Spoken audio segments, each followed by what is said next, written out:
ক্ষমতাচ্যুত সাবেক প্রধানমন্ত্রী শেখ হাসিনাকে বাংলাদেশ ফেরত চাইলে ভারতের জবাব কী হবে? এমন প্রশ্ন উঠেছে ভারতের পররাষ্ট্র মন্ত্রণালয়ের সাপ্তাহিক মিডিয়া ব্রিফিংয়ে।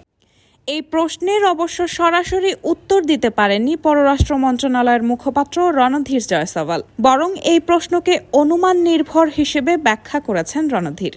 শেখ হাসিনার কূটনৈতিক পাসপোর্ট বাতিল করেছে বাংলাদেশের অন্তর্বর্তীকালীন সরকার, তাই আইনগতভাবে এখন ৪৫ দিন ভারতে থাকতে পারবেন তিনি। এর মধ্যে ৩ সপ্তাহের বেশি পার হয়ে গেছে।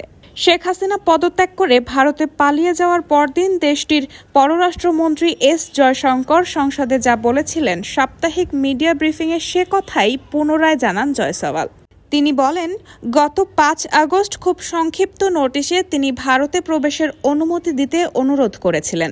তাকে ফেরত পাঠানোর ব্যাপারে যে ধরনের প্রশ্ন করা হচ্ছে তা কল্পনাপ্রসূত। এদিকে বাংলাদেশ ও ভারতের দ্বিপাক্ষিক উন্নয়ন প্রকল্পের ভবিষ্যৎ সম্পর্কে জয়সওয়াল বলেন, যখনই সে দেশের পরিস্থিতি স্থিতিশীল হবে এবং স্বাভাবিকতা ফিরে আসবে, তখন আমরা বাংলাদেশের অন্তর্বর্তী সরকারের সঙ্গে প্রকল্পগুলো নিয়ে এগিয়ে নেওয়ার ব্যাপারে আলোচনা করব। গত ৫ আগস্ট শেখ হাসিনা পদত্যাগ করার পর দুর্বৃত্তদের নিশানা হয় ঢাকার ইন্দিরা গান্ধী কালচারাল সেন্টার। এই হামলার ব্যাপারে ভারতের পররাষ্ট্র মন্ত্রণালয়ের এই মুখপাত্র বলেন, বাংলাদেশ কর্তৃপক্ষ আইন শৃঙ্খলা নিয়ন্ত্রণে তাদের যথাসাধ্য চেষ্টা করেছে। অস্থিরতা শেষে উন্নয়ন সহযোগিতা আবার শুরু হওয়ার ব্যাপারে আমরা আশাবাদী। রায়হানা মুন, সবার কথা।